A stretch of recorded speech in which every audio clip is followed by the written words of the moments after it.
de finir cette compétition interne, c'est 3 mois de compétition interne dans ma région, puisque ce soir je suis à Lille, demain j'irai faire un tour chez nos voisins dans l'Aisne et nous terminons cette campagne dimanche à Hénin-Beaumont. Je veux dire, je suis extrêmement fier du Front National. Vous devriez tous être extrêmement fiers d'être au Front National.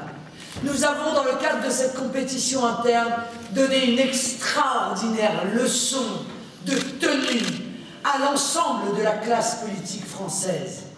Au moment où l'UMP, qui passe sa vie à donner des leçons de morale et de démocratie à la terre entière, n'était même pas capable d'organiser un processus démocratique pour désigner leur secrétaire général, qui était nommé par le président de la République, au moment où les socialistes recommencent dans leur chicaya, qui va durer probablement pendant toute une année, où, loin de parler des sujets qui préoccupent les Français, l'économie, le social, l'immigration, la monnaie, eh bien on va avoir la suite ininterrompue des petites phrases de DSK, est-ce qu'il va venir, est-ce qu'il va pas venir, et Martine, est-ce qu'elle veut y aller, non elle n'a pas envie d'y aller, et Hamon, est-ce qu'on va choisir entre le projet bolchevique ou Hamon,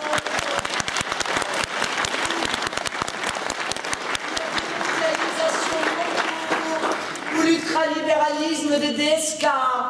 J'ai dit, mais je ne sais pas quel enfant va sortir de cette gestation, mais très honnêtement, je pense qu'il va être assez monstrueux, vous voyez.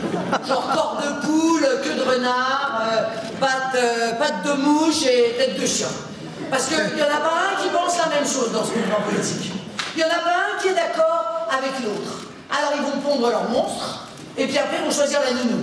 C'est-à-dire le candidat qui va être censé être le porte-parole de cette espèce de galimatière politique auquel plus personne ne comprend rien. C'est pour ça d'ailleurs que les socialistes perdront. Quant à l'UMP, M. Copé nous a fait une grande déclaration. Il nous a expliqué que c'était la diversité des opinions et l'unité de l'action. Ça veut dire qu'ils y vont, mais ils ne savent pas où encore. Il faut qu'ils réfléchissent. D'ailleurs, on l'a vu, à mourir de rire depuis 5 jours.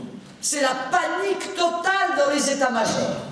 Ah, ils se sont dit, tiens, Marine Le Pen a parlé de l'occupation des territoires par ceux qui violent la loi sur la laïcité, on la tient.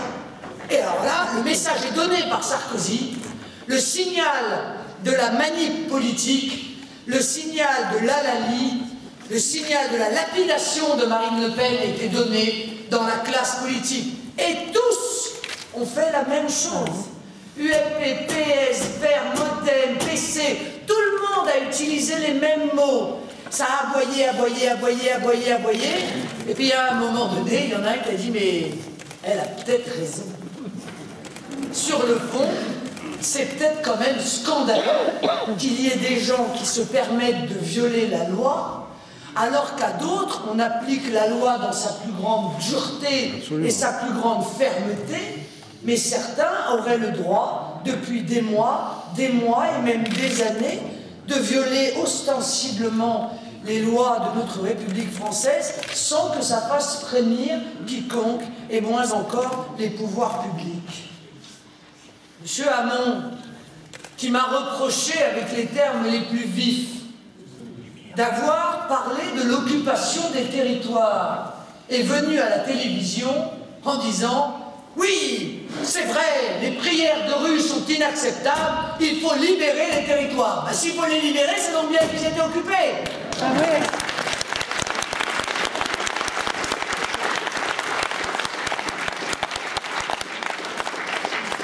Absurde classe politique qui ne sait pas où elle va, qui n'a aucune vision politique, qui n'a aucune vision de l'État, qui n'a aucune vision de la France, qui ne sait plus par quel bout prendre les problèmes qu'ils ont eux-mêmes créés. Oui, je le répète ici comme je l'ai fait à Lyon avec le regret que mon propos ait été limité à ces occupations religieuses de territoire. J'ai parlé aussi des occupations mafieuses d'un certain nombre d'autres territoires. Les près de 1000 zones de non-droit qui existent dans notre pays. Les près de 1000 quartiers où la police ne rentre plus, où les pompiers ne rentrent plus, où les médecins ne rentrent plus, où les livreurs de pizza ne rentrent plus, où les postiers ne rentrent plus, où plus personne ne rentre. Ces territoires où se sont substituées aux lois de la République française les lois des mafias, où les trafiquants de drogue, comme l'a révélé le Parisien dans un dossier de la semaine dernière, passent les habitants au détecteur de métaux avant de les autoriser à rentrer dans leur domicile personnel.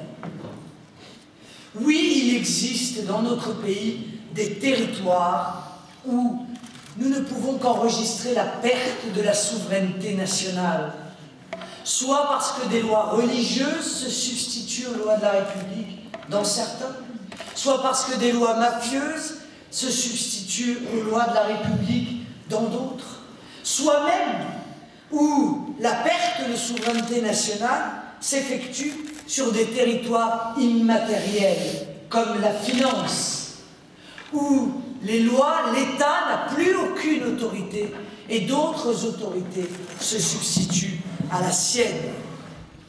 Oui, je réaffirme ici, mes chers amis, que nous devons reconquérir les territoires perdus de la République, que ces territoires se multiplient parce que la classe politique française est lâche, parce qu'elle est aveugle, parce qu'elle n'ose plus défendre l'intérêt commun de la France et des Français, parce qu'elle a abandonné, parce que par une vision communautariste et clientéliste, elle en a oublié qu'elle était censée protéger le peuple de France. Oui, j'affirme que si il n'impose pas le respect de la loi, eh bien, ces prières de rue se multiplieront. Parce qu'en réalité, mes chers amis, il ne s'agit pas de places qui manqueraient dans les mosquées. Je l'ai dit, ceux qui se sont attachés à analyser ce qui se passe rue Mira, à Paris, savent que ceux qui viennent du 78, viennent du 92, viennent du 93, qu'ils viennent parce qu'il existe là un foyer radical et que c'est une pression politique qui consiste à occuper ainsi physiquement la rue. Il y en avait une il y a 10 ans.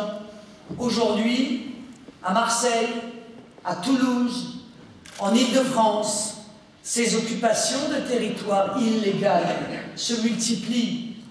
Alors on me dit, mais c'est parce qu'il n'y a pas assez de mosquées. Je dis que ça n'est pas vrai. À ceux qui nous expliquent, comme le font l'UMP et le PS, qu'il faudrait que l'État finance des mosquées nouvelles. Mais voilà une drôle d'idée tout de même. C'est-à-dire que pour résoudre une violation de la loi sur la laïcité, eh bien, on violerait la loi sur la laïcité. L'État ne reconnaît, ne subventionne, ne salarie aucun culte.